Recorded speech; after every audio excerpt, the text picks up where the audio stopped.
واڑی ہسے کیانی پجے ون پھڑ نت نوا تھا واڑی ہسے کیانی پجے ون پھڑ نت نوا تھا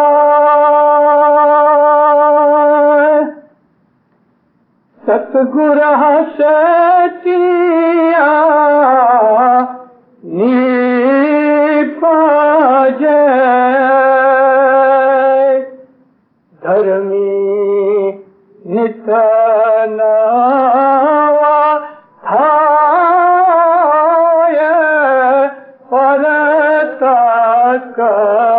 پاتر نے پرکھینے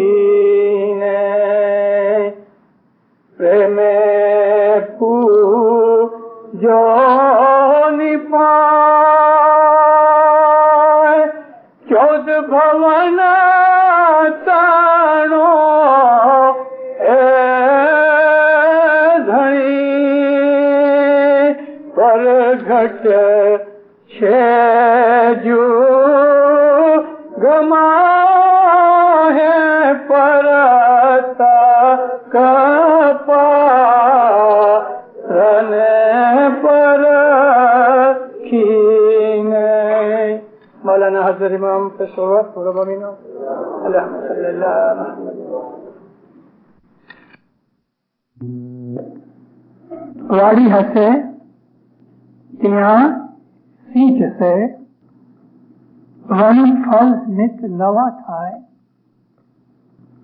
ستگر ہسے تیاں نی پجے دھرمی نت نوا تھائے. ایک باغ باغیچہ ہو اگر اس کے اندر مالی نہیں، پانی دینے والا گارڈنر نہیں، اس کی رکھوالی کرنے والا نہیں، تو وہ باغیچہ سوکھ جاتا ہے، برباد ہو جاتا ہے.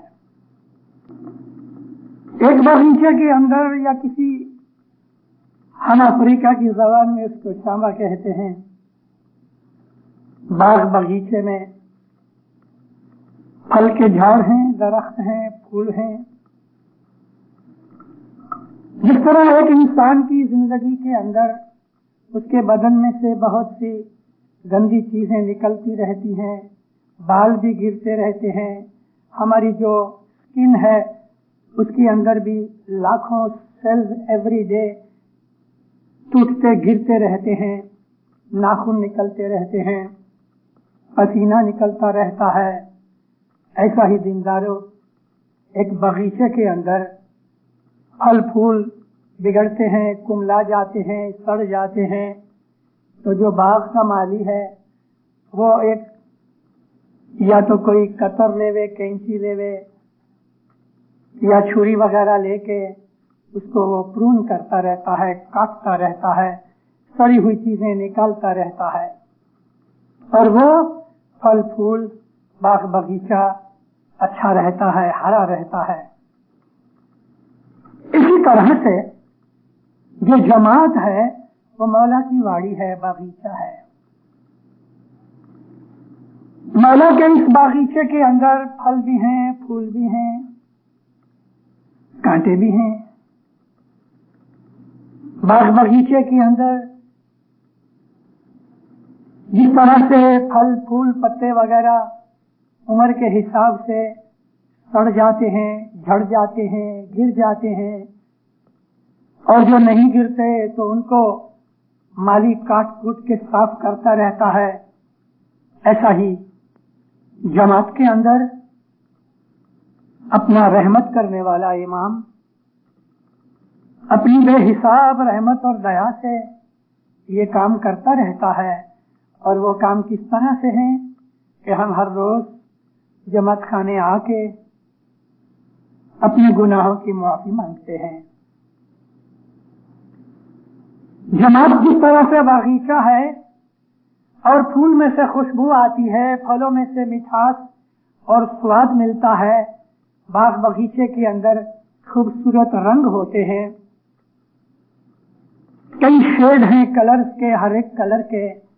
ऐसा ही जमात के अंदर जो झाड़ पौधे प्लांट्स हैं वो एक हम इंडिविजुअल मोमन हैं। जिस तरह से एक फूल में से खुशबू निकलती है, किसी फल के अंदर से अच्छी रंगत और स्वाद मिलता है, ऐसा ही दीनदारों हमारे आमाल और अमल की खुशबू निकलती है। हम इबादत करते हैं, उस इबादत का असर हमारे माइंड और हमारे जिंदगी के ऊपर पड़ता है, वो हमारे अंदर खुशबू पैदा करती है। एक अच्छा मोमन जो है, आप उसके पास जाके बैठो, उसके मुंह से कोई भूंगी गंदी बात नहीं निकलेगी। एक मोमन के साथ सलूक करोगे, वो आपको हमेशा अच्छा ही मिलेगा। वो दगा फरेब नहीं करेगा, उसमें गंदगी नहीं है, उसमें कोई गिलाजत नहीं है, उसमें कोई डर्टीनेस नहीं है, वो अंदर बाहर से पाक और अच्छा है। ये उस फूल की तरह है, ये दिखने में भी खूबसूरत है और उसको कभी सूंघते हो तो आपका दिल उसकी खुशबू से खुश हो जाता है। मोमन एक फूल की तरह है, या मोमन एक फल की तरह है। एक पका हुआ आम ले लो, एक पका हुआ ऑरेंज ले लो, आप देखो उसकी कितनी अच्छी खूबसूरत रंगत है। आप देखो किसी भी फल फूल को उठा के देखो, एक एप्पल ले लो, आप खुदा की कुदरत को देखो। उस एप्पल के अंदर अगर वो रेड कलर का है बाहर से, तो उस रेड कलर के अंदर भी थोड़े थोड़े शेड हैं। सूंघने से उसमें से खुशबू आती है, खाने से उसमें से स्वाद मिलता है। इसी तरह से एक मोमन मौला की वाड़ी का फल भी है, फूल भी है। फिर उस फल के फूल के साथ पत्ते भी होते हैं। तो जमात के अंदर ऐसे लोग भी हैं कि जो फल भी नहीं है, फूल भी नहीं है, लेकिन खाली पत्ते हैं।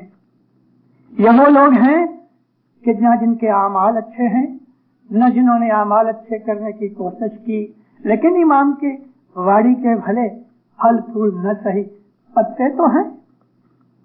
ये पत्ते किसी काम के नहीं मगर दिखने में खूबसूरत हैं। ये पत्ते भले खुशबूदार नहीं, शेड तो देते हैं। इसी तरह से जमात के अंदर ऐसे लोग भी हैं, ऐसे जीव भी हैं कि जिन जीवों के अंदर ऐसी कोई ताकत नहीं कि किसी का दिल खुश कर सके।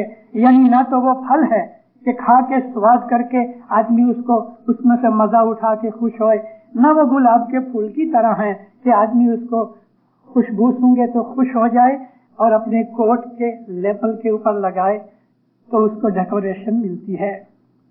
लेकिन वो लोग कि जो पत्ते की तरह हैं, उनके जीव ऐसे हैं कि जिन पे असर नहीं होता, न वो फल बन सके न वो फूल बन सके, लेकिन फिर भी अगर वो चाहे तो शेड दे सकता है, अगर वो चाहे तो खूबसूरती दे सकता है। और उसकी वाड़ी के अंदर ये पत्ते भी काम के हैं। अब मैंने ये बात निकाली फलों की, फूलों की, पत्तों की। अभी मैं आपको इसका थोड़ा सा एक्सप्लेनेशन भी दे दूं। देखो दीनदारों, हम लोग जो इधर बैठे हैं, ये हमारा पहला जीवन नहीं। इस वक्त जो हम यहाँ बैठे हैं, हम इस जिंदगी से पहले किसी और लाइफ में थे। ये जिंदगी हमारी पहली जिंदगी नहीं। हम इसके पहले जिंदा थे, किसी और शक्ल में थे।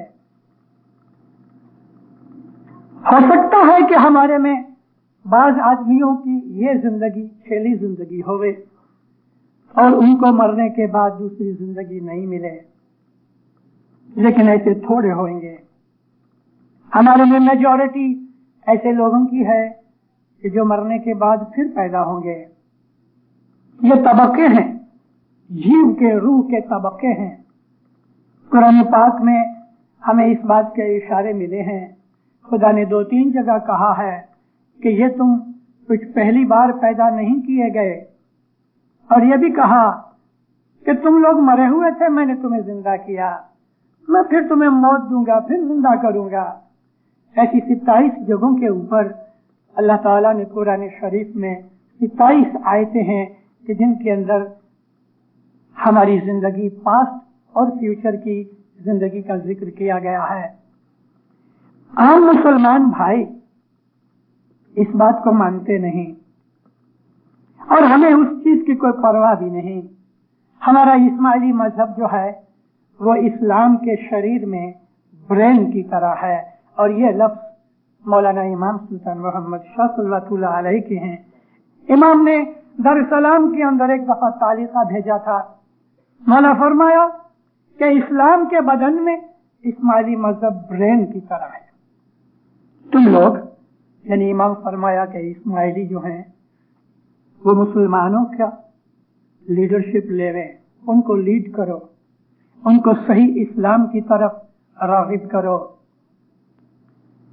वो हम कब करेंगे वो तो अभी मौला जानता है, लेकिन मुझे ये कहना था कि इस्माइली मजहब जो है वो इस्लाम के अंदर ब्रेन की तरह है, मग़ज़ है, एसेंस है। इस्लाम का एसेंस इस्माइली मजहब है। हमारा दीन इस्लाम है, लेकिन मजहब हमारा इस्माइली है। मजहब उसको कहते हैं कि दीन पे चलने के तरीके को मजहब कहते हैं। दीन के ऊपर हमारा दीन इस्लाम है, और इस दीन इस्लाम के अंदर 73 मजहब हैं, जिनको हम 73 सेक्ट्स कहते हैं। मजहब कहते हैं दीन पालने का तरीका, इसलिए हम अपने इस्माइली मजहब को इस्माइली तरीका कहते हैं। और हमारे मौला के फरमानों में बहुत दफा ये तरीके का लफ्ज आता है। हमारा तरीका हमारे दूसरे मेजॉरिटी मुसलमान भाइयों से जुदा है। हम जो समझते हैं वो लोग नहीं समझते, क्योंकि हमारे पास हर वक्त एक उस्ताद रहा, उनके पास उस्ताद नहीं रहा। वो स्कूल से भाग गए और जंगल में जाके दूसरे लड़कों की तरह, जिस तरह खेल तमाशे में उन्होंने स्कूल का वक्त निकाल दिया, हमने ऐसा नहीं किया। उन्होंने अली को छोड़कर, हमारे दूसरे मुसलमान भाइयों ने रसूलुल्लाह की आंखें बंद करने के बाद अली को छोड़कर स्कूल छोड़ दिया। वो क्लास में से गायब हो गए और भटकते रहे। उनको उस्ताद की टीचिंग नहीं मिली, वो जिधर थे वो उधर ही रहे। और ये उनकी कम नसीबी है कि उन्होंने अली का दामन छोड़ दिया। रसूल पाक सल्लल्लाहु अलैहि वसल्लम ने अपनी मौत के वक्त भी और उसके पहले भी मुसलमानों को कहा, मैं अपने बाद 2 चीजें छोड़ जाता हूं, और उन चीजों के साथ एक लफ्ज लगा दिया जिसको अरबी के अंदर सकलैन कहते हैं। सकल कहते हैं वजनदार, हैवी चीज को। फरमाया कि मैं अपने बाद 2 वजनदार चीजें छोड़ जाता हूं। यहां वजनदार से मतलब इंपॉर्टेंट, कि जो बहुत ही जरूरी हो, कि जिसके बगैर नहीं चल सके। और एक तो यह है किताबुल्लाह, दूसरी मेरी इतरत है। अगर तुम इन दोनों के साथ मिलकर रहोगे, इनको फॉलो करोगे, तो कभी गुमराह नहीं होगे। यूं ही नबी ने आंख बंद की, रसूलुल्लाह के आजू बाजू में रहने वाले जो बड़े सहाबा थे, उन्होंने फौरन ही नबी की इस बात को भुला दिया। वो तो पहले से ही भूल के बैठे हुए थे। रसूलुल्लाह की वफात से पहले से ही ये प्लान बन चुका था कि जैसे ही नबी गुजर जाएंगे हम यूं करेंगे। पहले से प्लान बन गया था और ऐसा ही हुआ। रसूलुल्लाह ने आंख बंद की और नबी के जो टॉप मोस्ट सुहाबी थे, मैं अली को सुहाबियों में नहीं गिनता, रसूलुल्लाह के असहाब में अली को दूसरे मुसलमान सुहाबा में लेते हैं, मैं नहीं। क्योंकि अली खुद नबी के सक्सेसर हैं, वो सुहाबी नहीं। और अली और नबी एक ही हैं। अली और नबी एक ही घर में, एक ही फैमिली के हैं, और हम उनको अहले बैत कहते हैं। अहले बैत को असहाब में नहीं गिना जाता और असहाब को अहले बैत में नहीं गिना जाता। अहले बैत जुदी चीज है, असहाब जुदा चीज है। तो जो टॉप मोस्ट सहाबी थे, टॉप मोस्ट जो 5-7 जने थे, उन्होंने हजरत उमर की लीडरशिप के अंदर नबी का जनाजा भी छोड़ दिया, नबी की दफन क्रिया भी छोड़ दी, नबी की बातों को भी भुला दिया। मैं आपको कह चुका हूं कि ये प्लान पहले से बन चुका था, रसूलुल्लाह की हयाती में ही बन गया था कि अली को तखत पे, खिलाफत पे नहीं बैठने देना, चाहे कुछ भी हो जाए। भले नबी ने ये भी डिमांड की कि कागज और कलम लाओ तो मैं तुमको राइटिंग में दे दूं, लेकिन हजरत उमर ने, जो आदमी उठ के जाने वाला था, कागज और कलम लाने उठा था, उसका कोट पकड़ के बिठा दिया और कहा कि ये आदमी यानी रसूलुल्लाह, ये तो बीमारी के अंदर बकता है। बकने के लफ्ज हैं। कागज कलम न लाने दिया, रिटन डॉक्यूमेंट न बनाने दी, क्योंकि प्लान पहले से ऐसा हो गया था। चलो, उन्होंने अपना रास्ता बना लिया। दुनिया की खिलाफत चाहिए थी, मिल गई। और फिर क्या खिलाफत ने फतूर मचाया? हिस्ट्री पढ़ते हो, पढ़ो, आपको पता लगेगा। खिलाफत ने वो फतूर मचाया कि हजारों नबी के चाहने वाले, अली को प्यार करने वाले, अली नबी के आशिक, अहले बैत के आशिक, सच्चे मुसलमान, खुदा की इबादत करने वाले सच्चे मोमन थे, उनकी गर्दनें काटी गईं, उनके हाथ पांव काटे गए, उनकी आंखें निकाली गईं, उनकी नाकें काटी गईं, उनके बच्चों को उनकी आंखों के सामने शहीद किया गया। और खुद इतना ही नहीं, लेकिन रसूलुल्लाह के जिगर के टुकड़े को भी उन्होंने करबला के मैदान के अंदर मार डाला, कत्ल कर डाला। 50 बरस के बाद, करबला के वाकया के 50 बरस के बाद, दूसरी सदी की शुरुआत के अंदर एक बहुत बड़े आलिम को एक रूलर ने, इराक के एक रूलर ने, उधर बैठे हुए बगदाद के एक राजा हाकिम ने उस आलिम को पूछा कि भला मुझे या हजरत ये बताओ कि अगर कोई इंसान मक्खी को मार डाले, मक्खी को मार डाले, तो उसके लिए शरीयत का क्या हुक्म है? कहता है, इराक वाले मुझे मक्खी के मारने की उसके लिए मसला पूछते हैं, फतवा पूछते हैं कि मक्खी को मार डालने का क्या फतवा है। अरे तुमने रसूलुल्लाह के नवासे को मार डाला तो किसी ने फतवा नहीं पूछा। तो हमारे मुसलमान भाई अली का घर छोड़ के, नबी की नाफरमानी करके गुमराह हो गए। मत समझना कि ये इस्माइली जमात खाने की 4 दीवारी के अंदर मैं ये बात बोल रहा हूँ।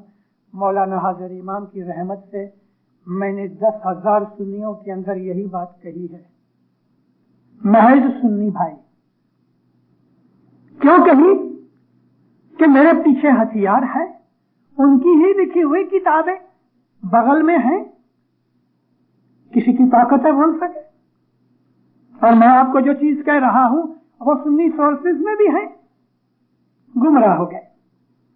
लेकिन हम जो उस वक्त बहुत थोड़े थे, मैं हमसे मेरा मतलब अली से प्यार करने वाले, नबी को चाहने वाले, अहले बैत से मोहब्बत करने वाले, खुदावंद आलमीन की सच्ची इबादत करने वाले थोड़े से जो मोमिनीन थे, उन्होंने अली का दामन छोड़ा नहीं।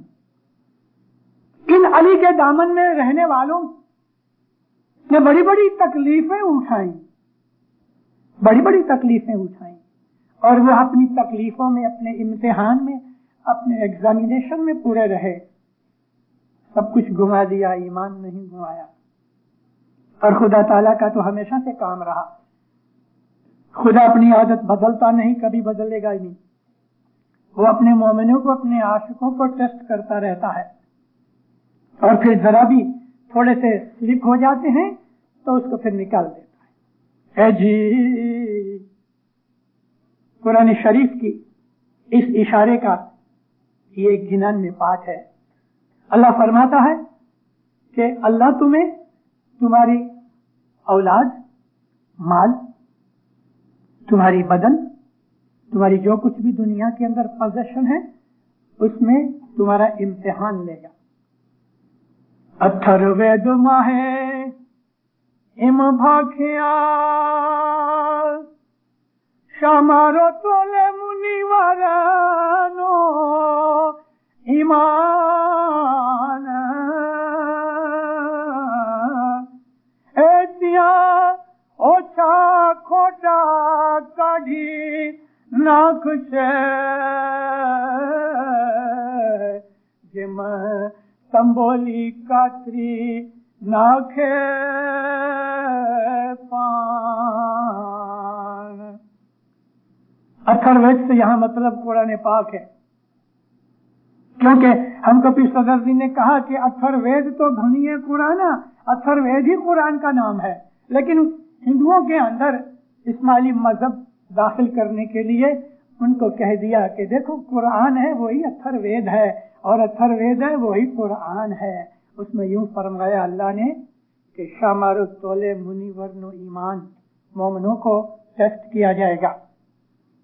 खुदा ने तो मोमिनों को तो टेस्ट करना है, उसने तो नबियों को भी नहीं छोड़ा टेस्ट करने में, हर एक नबी को टेस्ट किया।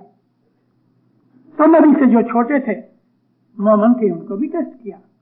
नबियों का टेस्ट बहुत बड़ा था, मोमिनों का छोटा था। ऊंचे दर्जे के मोमिन होते हैं उनका टेस्ट ऐसा ही होता है।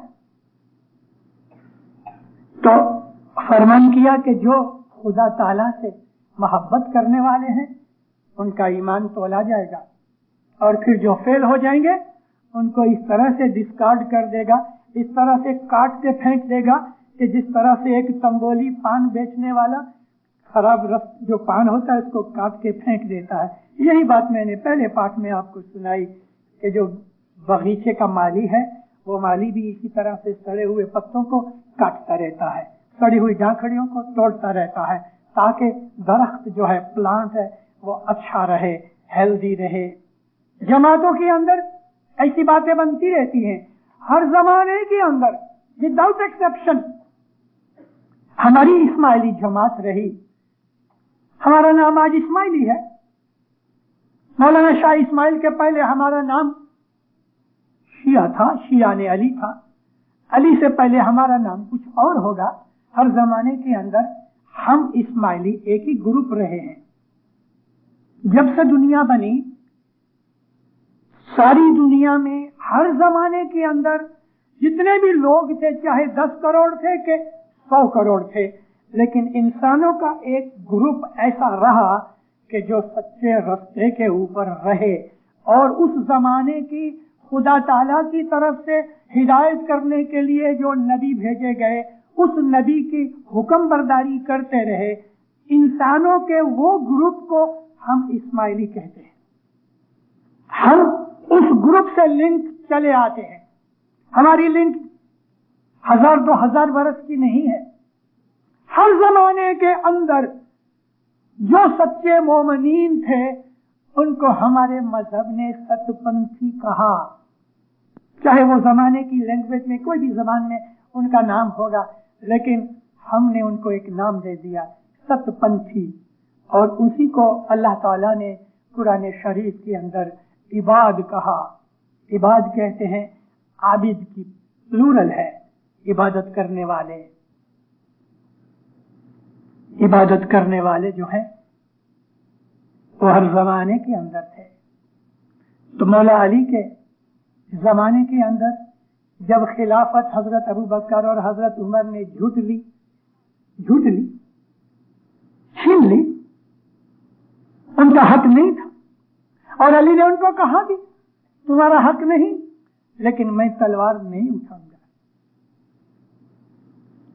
अगर अली चाहते तो तलवार उठाते, अपना हक मांगते, क्या होता? इस्लाम खत्म हो जाता। दुश्मन ये चाहते थे कि अली अपने हक के लिए तलवार उठाए, क्योंकि इस्लाम कायम करने के लिए इसी अली ने हजारों आदमियों को, काफरों को अपनी जुल्फिकार से मारा है। और मुआविया का बाप अबू सुफियान अली के पास गया भी, ऐ अली, काहे को इसी तरह घर पकड़ के बैठे हो? तुम्हारा हक का खिलाफत, बाहर आओ, मैं तुम्हारी मदद करूंगा, तुम मुझे आंख का इशारा करो, मैं मदीने की गलियां अपने सोल्जर से भर दूं। मौला अली कहते हैं, ओ बेवकूफ, ओ मलाऊन, तू मुझे बहलाने आया है?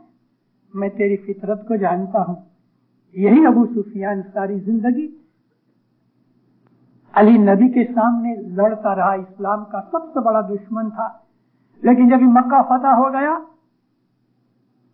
और ये सब तरह की लड़ाइयां लड़ लड़ के हार गया, कोई दूसरा रास्ता न रहा सिवाय इसके कि या गर्दन काटी जाए इसकी या इस्लाम कबूल कर ले। तो काफिर तो मौत से डरता है ना, मौत से डर गया, मुसलमान बन गया। लेकिन मुसलमान बन गया कलमा पढ़ के, दिल की कालक तो न गई। मौला अली ने इसको निकाल दिया।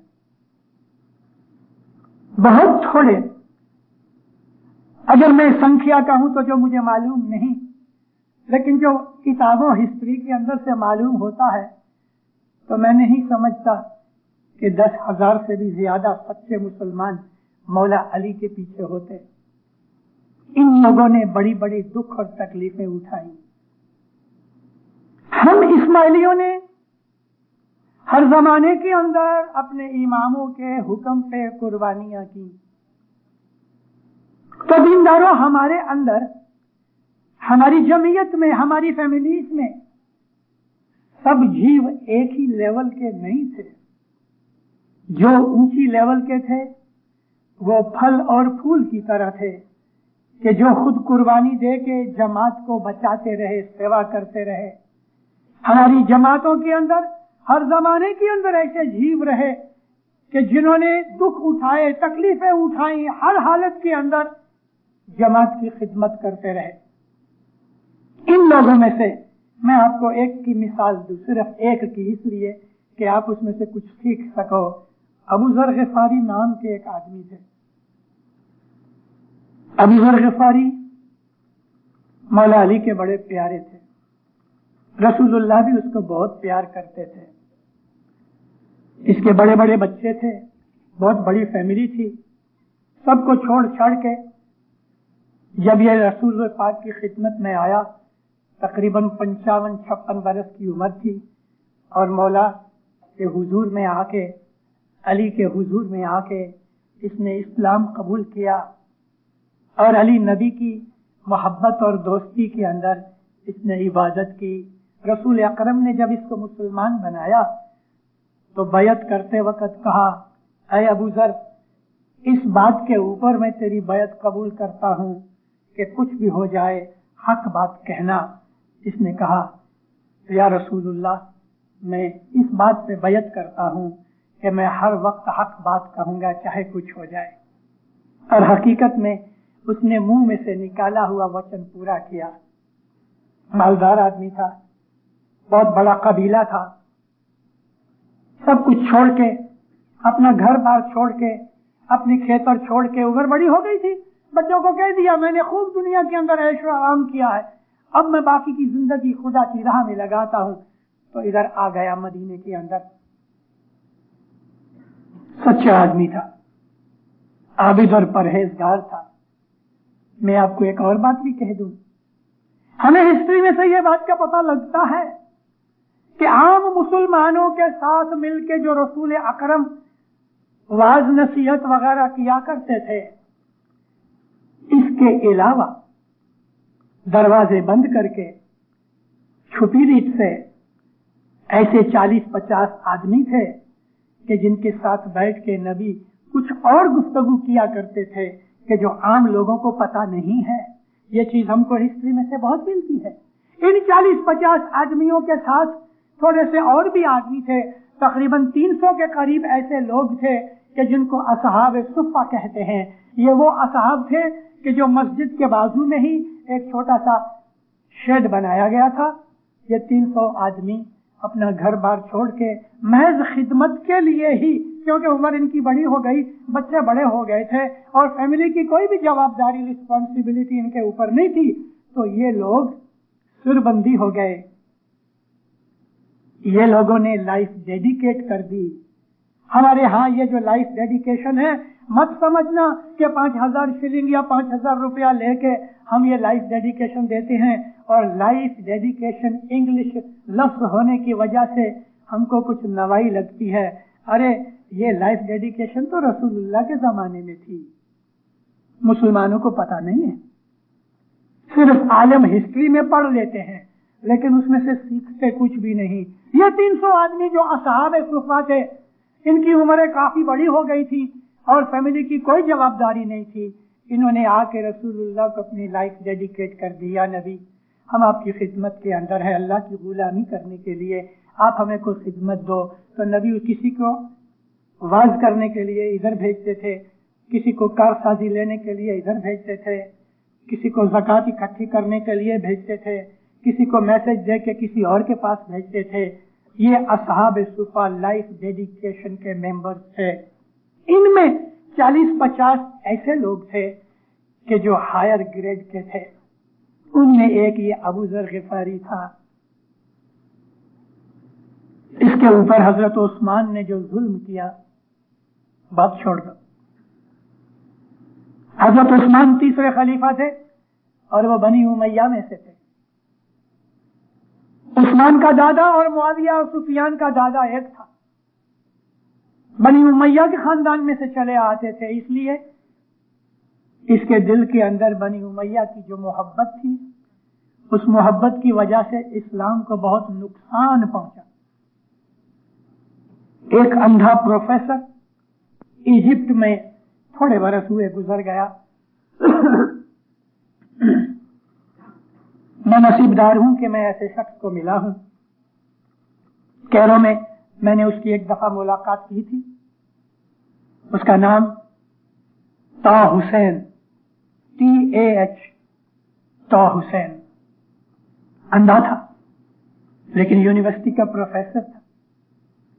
उसने बड़ी अच्छी सी किताबें लिखी हैं और मुझे खुशी है कि अगरचे वो सुन्नी था लेकिन उसने जो किताबें लिखी हैं वल्लाह बिल्लाह बिल्कुल न्यूट्रल होके लिखी है।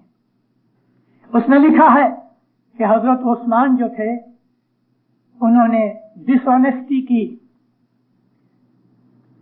उस्मान को उसने इस्लाम का ट्रेटर कहा है, जिसको हम उर्दू में गद्दार कहते हैं। उसने कहा कि ज़कात का माल वो अपने रिश्तेदारों और अपनी बीवियों के ऊपर खर्च करते थे, ज़कात का माल। तो इस हज़रत उस्मान ने अबू ज़र ग़िफ़ारी को लकड़ियां मारी। क्यों मारी? जब इन्होंने बैतुल माल का माल यानी ज़कात का माल, दसवंध का पैसा अपने रिश्तेदारों और अपनी बीवियों के जेवर और दागिने खरीदने में खर्च करना शुरू कर दिया। कोई ना बोला, अबू ज़र ग़िफ़ारी में बोला। और अबू ज़र ग़िफ़ारी ने वादा किया था कि या नबी, मैं हक पे रहूंगा, सच बोलूंगा। उसने परवाह न की खलीफा की, और जब खलीफा को कहा तो खलीफा ने लकड़ियां मारी। लकड़ियां खा के भी उसने कहा कि ऐ खलीफा, मैंने जो कहा है वो सच्चा है, चाहे तू मुझे मार डाले। इसने उसको ऊंट के ऊपर बिठा के मुआविया के पास भेज दिया। और वो ऊंट के जो कार्गो का ऊंट था, सवारी वाला ऊंट नहीं था, दोनों टांगे जख्मी हो गई। मुआविया ने वहां रखा, इसको तंग किया, मारा पीटा और फिर उसको वापस उस्मान के पास भेज दिया। उस्मान ने फिर मारा पीटा और उसको जंगल के अंदर अकेला छोड़ दिया, जहां बिल्कुल भूखे प्यासे, कोई भी शेड के बगैर डेजर्ट के अंदर अबू ज़र ग़िफ़ारी मर गए। मैं डिटेल्स नहीं दे रहा आपको, लेकिन मैं जब ये सारी डिटेल्स पढ़ता था तो सदमे से रोता था कि मौला के आशिकों को दुनिया में कितनी तकलीफें होती हैं। अब गाड़ी की तरफ वापस आओ। पका हुआ आम दरख्त के ऊपर लगा है। लड़के आते हैं, एक पत्थर उठाते हैं और उसको मार के तोड़ लेते हैं, खा जाते हैं। ये आम अपनी जिंदगी बर्बाद कर लेता है, खत्म करता है, लेकिन उस लड़के के पेट में खुशबूदार ताकत देने वाला विटामिन से भरा हुआ रस भेजता है। एक मोमिन दुनिया के अंदर कुछ काम करता है, किसी के काम आता है। मोमन के अंदर सेल्फिशनेस नहीं होती। मोमन दुख उठा के भी दूसरे का भला करता है। मोमन दुख उठा के भी उस आम की तरह पत्थर खा के आम जख्मी हो गया, लड़के ने पकड़ के उसको चूसना शुरू कर दिया। फिजिकल जिंदगी उस आम की खत्म हो गई, लेकिन उसकी कुर्बानी देखो कि ये खुशबूदार रस बच्चे को ताकत देता है, बच्चे को पोषण देता है। उसको मोमन ऐसे होते हैं कि जो दूसरों को हमेशा उठाते रहते हैं, पालते रहते हैं। गटपट के एक गिनान है, बैठा गिनान, उसके अंदर एक लफ्ज है, एक पाठ का छोटा सा टुकड़ा है। ए जी सतना रे साधु धर्म ना बेलिया, सतना साधु धर्म ना बेलिया। ईमान के जो साधु हैं, जो सच्चे मोमन हैं, वो धर्म को प्रोटेक्ट करने वाले उसके साथी होते हैं कि धर्म को किस तरह फायदा पहुंचे, दीन की इशायत किस तरह से होवे, हक किस तरह से फैलता रहे। दुनिया के अंदर जिस तरह शैतान का ये काम है कि वो खुदा के खिलाफ बदियां फैलाता रहे, गंदगी फैलाता रहे, अधर्म फैलाता रहे, नास्तिकवाद फैलाता रहे। अरे दीनदारों, उस शैतान के सामने ये अल्लाह की फोर्स है जिनको हम आबिद कहते हैं, मोमन कहते हैं, हक परस्त कहते हैं, कि वो शैतान के इस प्रोपेगेंडा और उसकी ताकत के विरुद्ध में दीन फैलाते रहते हैं, नेकियां फैलाते रहते हैं, अच्छाइयां फैलाते रहते हैं, दुख उठाते रहते हैं, खुदा ताला के रास्ते में लड़ाई लड़ते रहते हैं शैतान के विरुद्ध में। इसी का नाम अल्लाह ताला ने कुरान शरीफ में जिहाद लिखा है। ये ईरान जो आज लड़ रहा है उसको वो कहते हैं जिहाद है।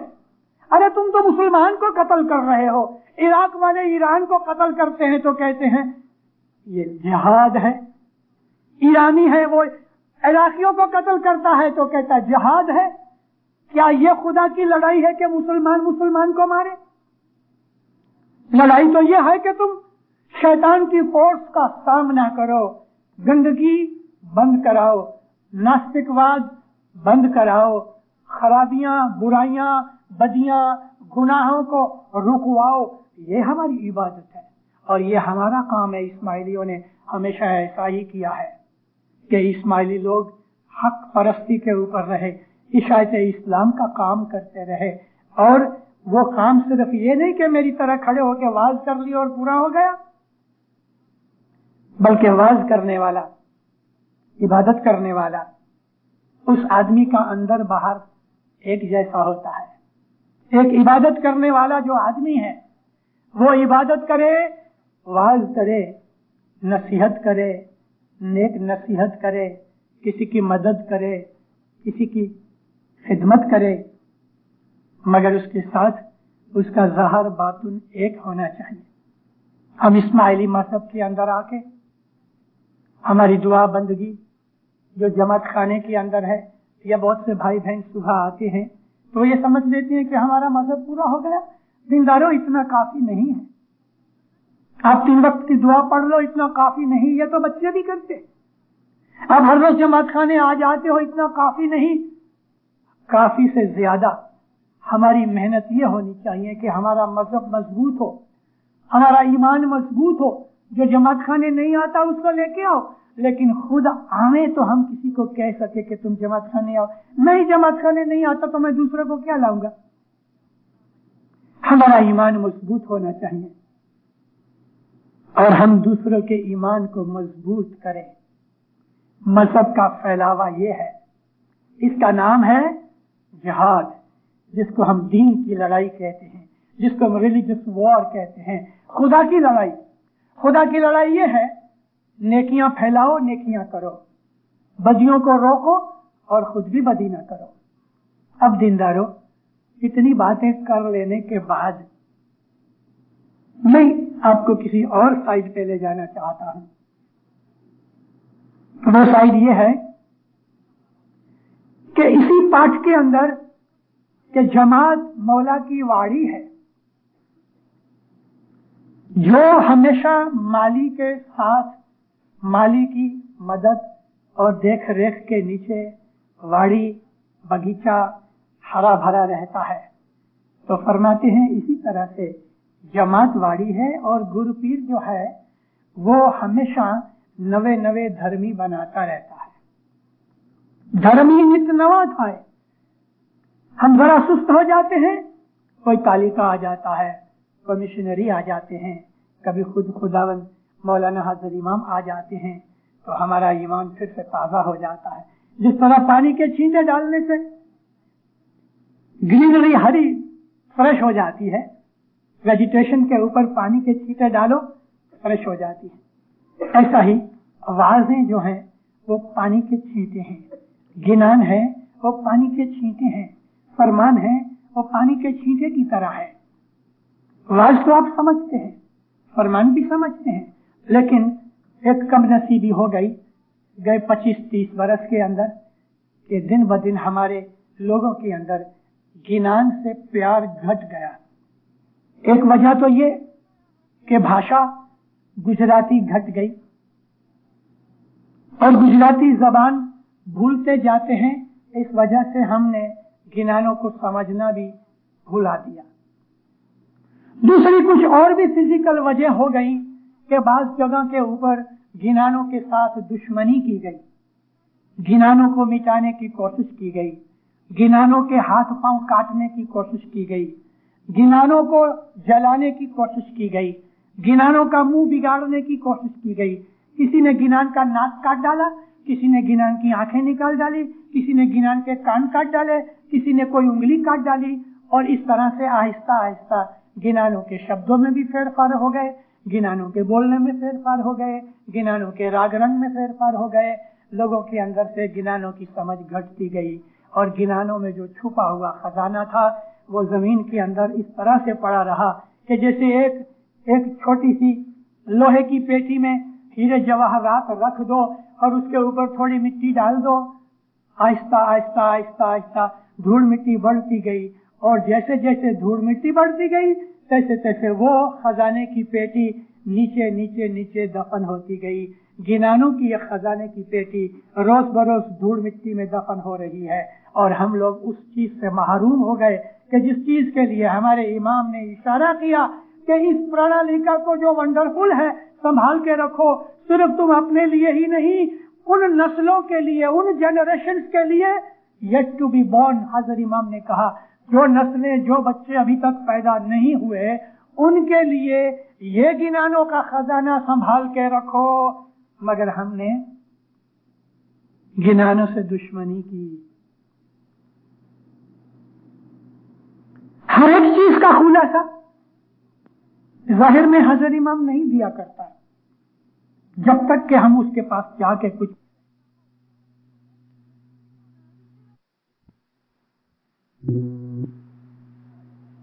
समझाए। तो हमारे गिनानों के अंदर दीनदारों वो बातें रही,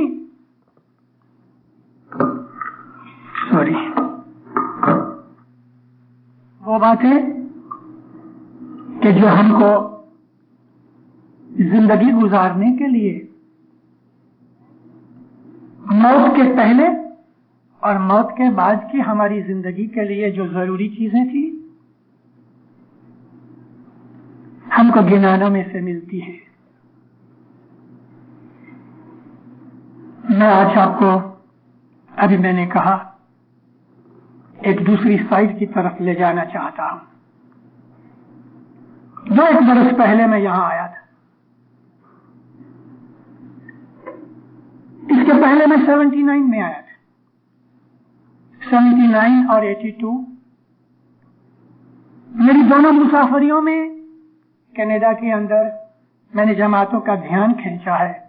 आज मैं तीसरी दफा रिपीट करता हूं, मगर कुछ और भी कहना चाहता हूं। हजरत इमाम ने उसके जो लफ्ज है वो कभी न लफ्ज आपको कहूं,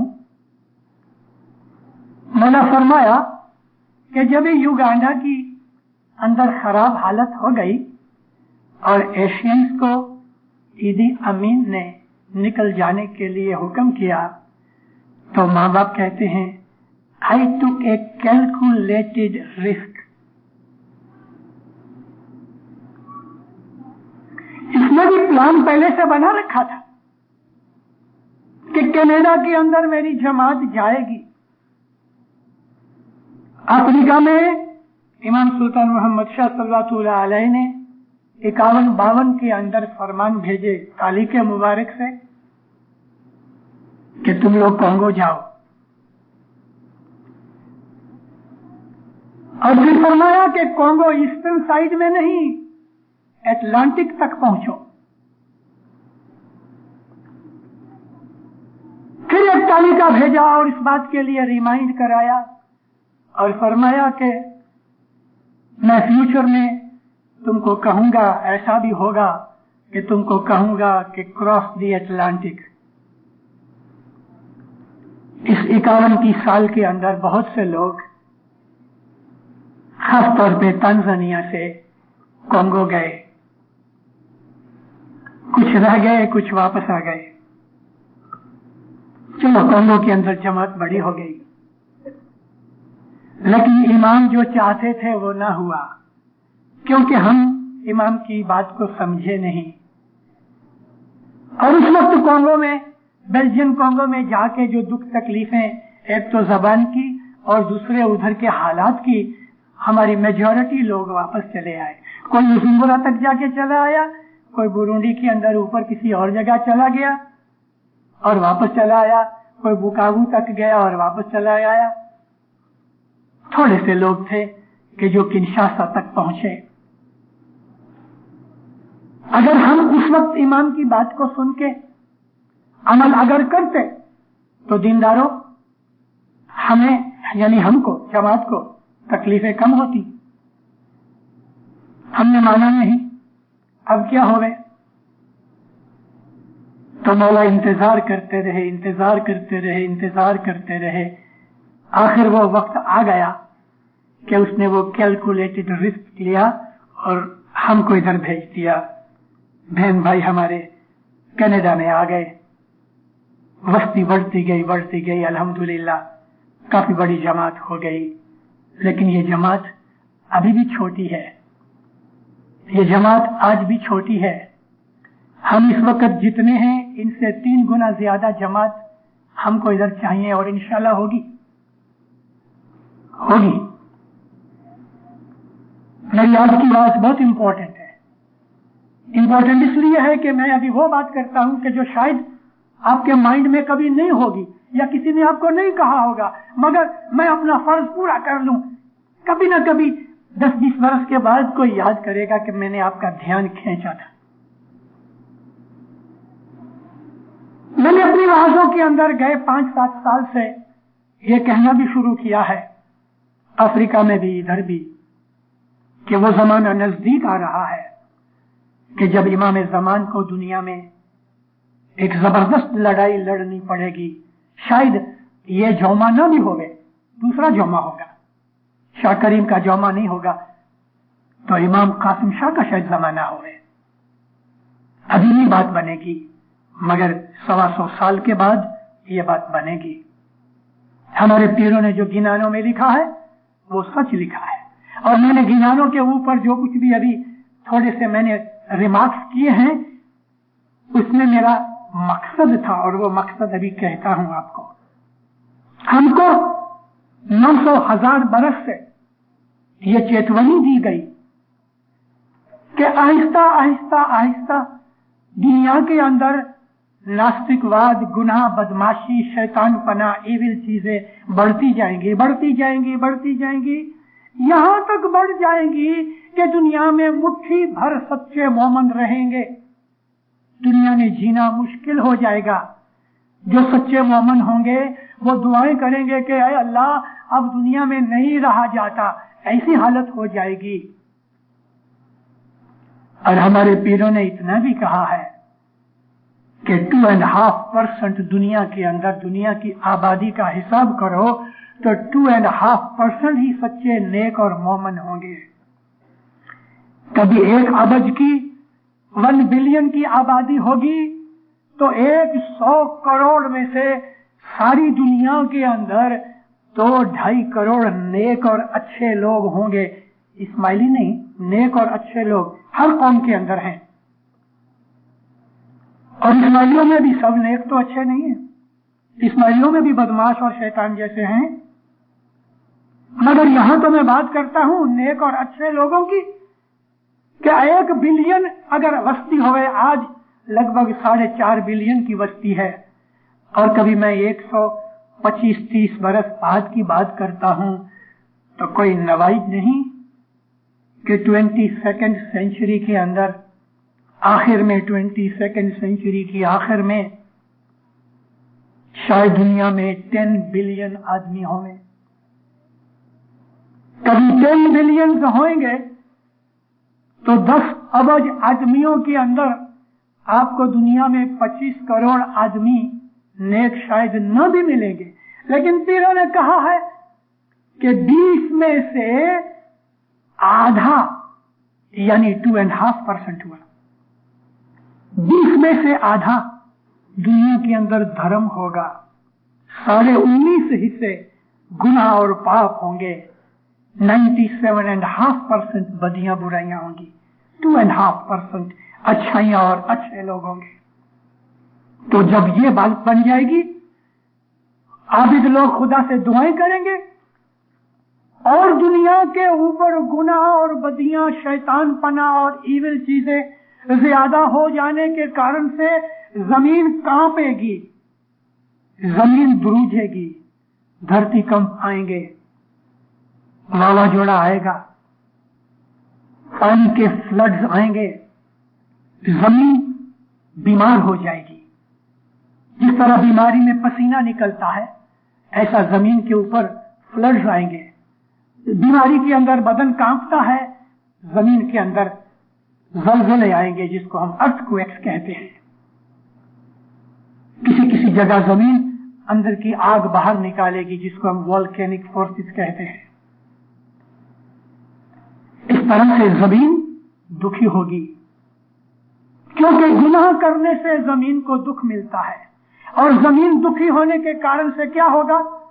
अनाज घट जाएगा, पानी पीने का घट जाएगा, खाना पीना घट जाएगा, तंदुरुस्ती घट जाएगी, बीमारी बढ़ जाएगी, मौतें जल्दी जल्दी होंगी। फिर भी बस्ती बढ़ेगी, मौतें जल्दी होंगी, हजारों आदमी एक साथ फ्लड में और अर्थक्वेक में मर जाएंगे, फिर भी बस्ती बढ़ती जाएगी। और बस्ती बढ़ जाने का भी कारण पीरों ने कहा है। बस्ती क्यों बढ़ेगी? फिर उसको भी मैं कहता हूं आपको, उसमें हमको क्या करना है।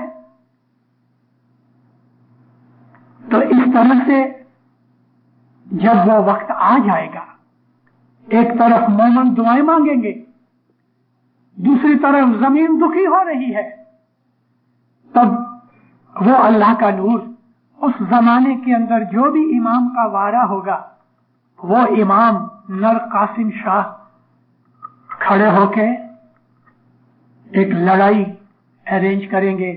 दैंत कालिंगा के साथ लड़ाई लड़ी जाएगी। दैंत कालिंगा किसी एक इंडिविजुअल आदमी का नाम नहीं, इविल फोर्स को दैंत कालिंगा कहा गया। और उनका जो उस जमाने के अंदर लीडर या हाकिम होगा, वो खुद दैंत कालिंगा समझ लो। जबरदस्त लड़ाई होगी। उस लड़ाई के अंदर दैंत कालिंगा की तरफ तो 97.5% आबादी होगी, मेजोरिटी उधर होगी। कोई नवाई की बात नहीं है कि हिंदुस्तान कम्युनिस्ट हो जाए, कोई नवाई की बात नहीं है कि साउथ अमेरिका के अंदर भी कम्युनिज्म जो जारी है वो भी हो जाए। दुनिया के अंदर कम्युनिज्म बढ़ेगा, ये कम्युनिज्म ही दैंत कालिंगा है। इसके पास साइंस भी आएगी। एक जमाना आएगा,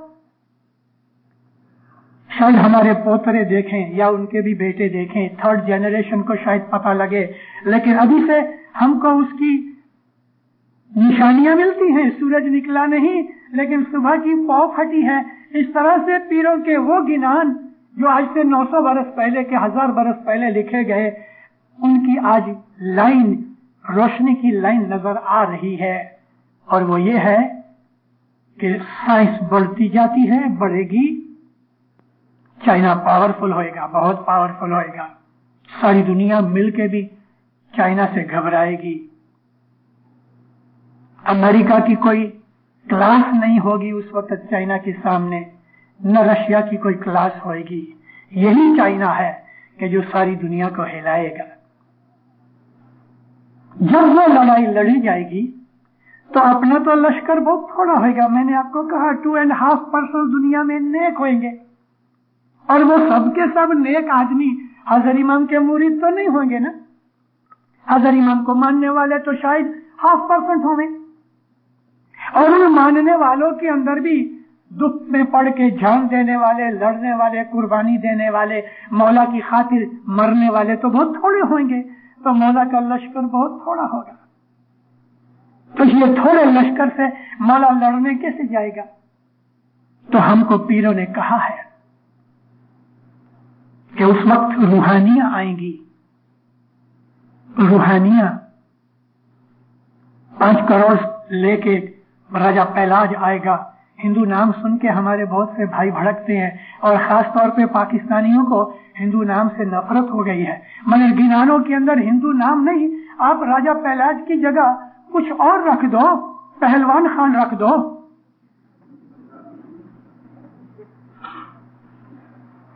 हरिश्चंद्र कहते हो तो उसकी जगह हुर्मत खान कर दो। हमको नाम से कुछ बात नहीं, मगर उसके अंदर छुपी हुई बात को तो समझो। युधिष्ठिर को यार खान कह दो तो राजा पहलाज 5 करोड़ लेके आएंगे, राजा हरिश्चंद्र 7 करोड़ का लश्कर लेके आएगा, युधिष्ठिर के साथ 9 करोड़ रूहानियां होंगी, ये 33 करोड़ रूहानियां, भी सदरुद्दीन के भी 12 करोड़ साथ हैं। तो फिर कहते हैं कि ये सब रूहानियां आएंगी, 4 युग की रूहानियां आएंगी। हम लोगों को नवाई लगती है। कुरान पाक अल्लाह फरमाता है, ऐ मोहम्मद याद कर अपनी उस बात को कि बदर की लड़ाई में तेरे पास थोड़े से आदमी थे। बदर की लड़ाई हुई, पहली लड़ाई इस्लाम की, जिसमें 313 मुसलमान थे, 1050 काफिर थे, और सारे अरबस्तान के अंदर माने हुए मशहूर योद्धे उधर थे बनी उमैया के। 313 मुसलमान थे, जिनके 3 आदमियों के पास तलवारें थी, सिर्फ 3। घोड़ा तो एक आदमी के पास नहीं था। कई आदमियों ने लड़ने के लिए लोहे के डंडे उठाए, किसी ने लकड़ी उठाई, किसी ने झोली में पत्थर भर लिए, और कुछ ऐसे भी थे कि ऊंट के पांव की हड्डी लेके आए लड़ने के लिए बदर की लड़ाई में। तो अल्लाह कुरान शरीफ में फरमाता है, मोहम्मद याद कर कि बदर की लड़ाई में हमने 3000 फरिश्ते भेजे तुम्हारी मदद करने के लिए, जिनको तुम नहीं देखते थे लेकिन काफर देखते थे। वो फरिश्ते जो अल्लाह ने मुसलमानों की मदद के लिए भेजे, अल्लाह फरमाता है कि मुसलमानों को फरिश्ते नजर नहीं आते थे लेकिन काफरों को नजर आते थे। बदर की लड़ाई में अगर खुदा ने फरिश्ते भेजे थे तो हमको नवाई लगती है कि उस बड़ी लड़ाई के अंदर रूहानियां आएंगी। इन्हीं रूहानियों को फरिश्ते कहते हैं ना। रूहानियां आएंगी सिर्फ बदर की लड़ाई में नहीं, खंदक की लड़ाई में भी अल्लाह ने फरमाया मैंने फरिश्ते भेजे थे। इस्लाम की लड़ाइयों में खुदा ने रूहानियां भेजी थी मुसलमानों की मदद करने के लिए। यहां भी ऐसा होगा कि जब इमाम ज़मान, उस जमाने का इमाम, जब ये जबरदस्त लड़ाई लड़ेगा, दैत कालिंगा को दुनिया में खत्म करने के लिए उठेगा, जिसको क्रिश्चियन लोग ख्याल कर रहे हैं कि जीसस वापस आएगा, हिंदू कहते हैं नकलंकी अवतार जाहिर होगा कि जो दुनिया में से अधर्म मिटाएगा, और ये मुसलमान किसी मेहदी का इंतजार करते हैं। अरे वो यही होएगा जो आज हमारे पास बैठा है, जिसको लोगों ने पहचाना नहीं लेकिन हम जानते हैं कि कौन आएगा। और उस वक्त 4 युग की रूहानियां यानी फरिश्ते, वो मोमन के जो गुजर चुके हैं, अमाल अच्छे करके, इबादत करके, और फरिश्ते बन गए हैं, आलम रूहानी के अंदर हैं, उन फरिश्तों को, उन रूहानियों को खुदा हुक्म करेगा कि दुनिया पे जाके मोमिनों की मदद करो। और ये जो पीरों ने लिखा है कि 33 करोड़ देवता या रूहानियां आएंगी, तो वो कोई झूठी बात नहीं है, वो आएंगी।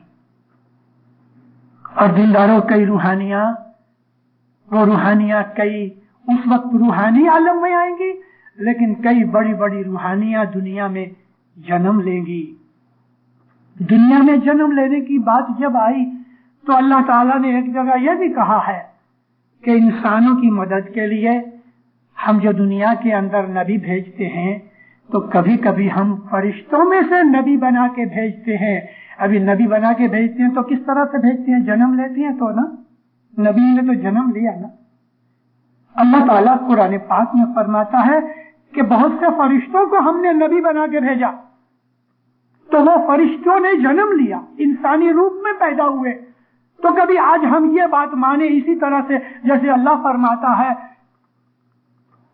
कि अगर हमको पीर कहे कि वो बहुत सी बड़ी बड़ी रूहानियां दुनिया में जन्म लेंगी, तो कोई नवाई नहीं, क्योंकि अल्लाह ने कुरान में उस चीज का इशारा किया है। तो मोमिनो, उस चीज के लिए इंतजार करो। भले हमारी 3rd या 4th जनरेशन में वो बात बनेगी, लेकिन आज हमको क्या चाहिए? आज ये चाहिए कि हम इमाम ज़मान के मजहब की मदद करने के लिए जो कुछ हमसे बन सके हम करें। देखो, कनाडा के अंदर इतनी बड़ी धरती है। एक तो कनाडा की खुद की कनाडा की वस्ती जो है बहुत कम है, हार्डली 23 मिलियन है। दूसरा, हम इधर आए हैं, हमारी नवी जमात इधर बनी हुई है। मोमिनो, कनाडा की जमात को बहुत काम करना है। नेक्स्ट 100 इयर्स, बल्कि इससे भी ज्यादा, कनाडा की जमात को बहुत काम करना पड़ेगा। कनाडा की जमात के ऊपर बड़ी बड़ी जवाबदारियां आएंगी। सारी दुनिया के इस्माइलियों की लीडरशिप कनाडा जमात को लेनी पड़ेगी। इसलिए मैं आज इतनी बातें करने के बाद मैं एक और इशारा करता हूं कि अपनी जमात के अंदर ऐसा मत करो कि हमारी औलाद न होवे। हर एक इस्माइली फैमिली को कम से कम 1-2 बच्चे जरूर पैदा करने चाहिए, ताकि वो रूहानियां जो दुनिया में आने वाली हैं, उनको आने के लिए हम मदद रूप बने। उन रूहानियों को पैदा होने के लिए चांसेस दो। बर्थ कंट्रोल जब तक के बहुत जरूरत ना हो मत करो। और न्यूली वेडिड जो है उनको फर्स्ट 3 या 4 या 5 इयर्स के अंदर जरूर बच्चे लेने चाहिए। हमारी वस्ती इधर बहुत कम है। अपनी औलाद को घटाओ मत, हमारा बर्थ रेट इधर बढ़ना चाहिए, ताकि वो आने वाली रूहानियां दुनिया के अंदर काम कर सके। इंशाअल्लाह हमारा ईमान इधर बढ़ेगा। इधर बहुत अच्छी अच्छी रूहानियां पैदा होंगी, बहुत अच्छे अच्छे मोमिन पैदा होंगे, आबिद होंगे, आलिम होंगे, पावरफुल रूहानियां होंगी। मगर हमको उनके लिए भी मदद करनी है। एक तो ये है, जैसा मैंने आपको कहा, कि हमारा बर्थ रेट ज्यादा होना चाहिए। दूसरा ये है कि इबादत ज्यादा करो, अपनी फैमिली लाइफ मजबूत करो। मैंने पहले ही अपनी आवाज जो इधर डॉन मिल्स में की, इसी दफाई के मुसाफरी में मैंने इसके ऊपर जोर दिया कि बहुत अफसोस की बात है कि गए 10-12 साल में कनाडा के अंदर हम इंडिया, पाकिस्तान और मेजोरिटी अफ्रीका के लोग आए हैं। हमारी इधर आके फैमिली लाइफ बिगड़ गई है। मियाँ बीवी लड़ते हैं, महीना 2 महीने शादी भी नहीं चलती। इधर आके हमारे तलाक ज्यादा हो गए। ये चीज जाहिर करती है कि हम अपने इस्माइली मजहब को समझे नहीं। हमारे अंदर सेल्फिश बना आ गया है, औरतों में भी मर्दों में भी। अकेला रहना ज्यादा पसंद करते हैं, जो हमारे मजहब के खिलाफ है। अपनी फैमिली लाइफ को अच्छा करो, अपनी मैरिज लाइफ को मजबूत करो, अच्छा बनो। हमारे अंदर से बदियां बुराइयां दूर होनी चाहिए और अपने मजहब को समझ के हमें अपना मजहब मजबूत करना चाहिए। हमारी जमात को मजबूत बनाना चाहिए। एक टूटी हुई ईंट होवे, उसको हम चंतर के अंदर कंस्ट्रक्शन में यूज नहीं करते। اسی طرح سے ایک انڈیویجول اسماعیلی اگر وہ خراب ہے تو ساری جماعت کی کنسٹرکشن کے اندر وہ ٹوٹی ہوئی اینٹ کمزور ہوئے گی. ہر ایک انڈیویجول اسماعیلی کو اپنے آچار وچار، عمل اعمال میں، بیہیویئر میں، کیریکٹر میں، تھنکنگ میں، عبادت میں، بندگی میں مضبوط ہونا چاہیے. ایک ایک انڈیویجول ایک ایک اینٹ کے برابر ہے اور ہماری جماعت ایک محل کی برابر ہے، ایک اعلیٰ درجے کی زبردست کولوسل بلڈنگ کے برابر ہے کہ جس کو ہمیں ریپیئر کرنا نہیں بلکہ نوے سر سے بنانا ہے. اور ہم اسی طرح نوے سر سے بنائیں گے. اگر آج ہماری اس وقت کی 1985 کی جماعت اگر مضبوط نہیں بنے گی تو 2000 کے بعد کی جماعت کمزور ہو جائے گی. ہمیں مضبوط کرنا ہے. تو یہ امام کی واڑی ہے، یہ حضرت امام کا باغیچہ ہے، یعنی جماعت حضرت امام کا باغیچہ ہے. اور حضرت امام نے نئی زمین خرید کے نوے سر سے ادھر نرسری بنا کے نوے سر سے ادھر چھوڑ لگائے، باغیچہ بنایا، پھل پھول لگائے. اس کو کھاتر کی ضرورت ہے، اس کو پانی کی ضرورت ہے، اس کو ہر طرح کی پوشن کی ضرورت ہے تاکہ یہ درخت مضبوط بنے اور اچھے اچھے خوبصورت پھل لگے. جماعت میں، کنبوں میں، قبیلوں میں، آپس میں، بھائی بہن میں، باپ بیٹے میں، بھائی بھائی میں، وائف ہسبینڈ میں، ہر لحاظ سے پریم اور محبت بڑھاؤ. ایک دوسرے کی مدد کرو. ایک دوسرے کے لیے دکھ اٹھانا پڑے، ارے بڑی خوشی سے اٹھاؤ، کبھی اس کا بھلا ہوتا ہے. اس آم کو یاد کرو جس کا میں نے ابھی داخلہ دیا ہے کہ آم خود مٹ جاتا ہے لیکن دوسرے کا پیٹ بھرتا ہے، اس کو سکھ اور خوشی اور طاقت دیتا ہے. ہمارا حال ایسا ہے. مولا آپ کو سکھی آباد کرے، ایمان کی سلامتی دے دے، حقیقتی سمجھ دے دے، دین دنیا میں آبادی دے دے. مولا نیک امیدیں پوری کرے، دس و سکریت میں پورا رکھے. مولا فرمان بردار مومن بناوے. مولا اپنی معرفت دے دے. مولانا حضرت امام روحانی قوت زیادہ کرے. مولا آپ کو اندر باہر نور سے بھر دے دے. مولانا حضرت امام آپ کی اعلی اولاد کو نورانی بنا دے. مولانا حضرت امام دین میں دنیا کے اندر ہر ایک مشکل مصیبت بلا آفت بیماری دفع کرے. مولا آپ کو لمبی تندرستی والی عمر دے دے. مولا آپ کو کسی کا محتاج نہ کرے. مولا آپ پہ ہمیشہ راضی رہ دے. آپ کی عبادت کو قبول کرے، آپ کی دعا میں اثر پیدا کرے. مولانا حضرت امام ہمیشہ اپنی چھتر چھایا میں رکھے. زہر باطن کی دعا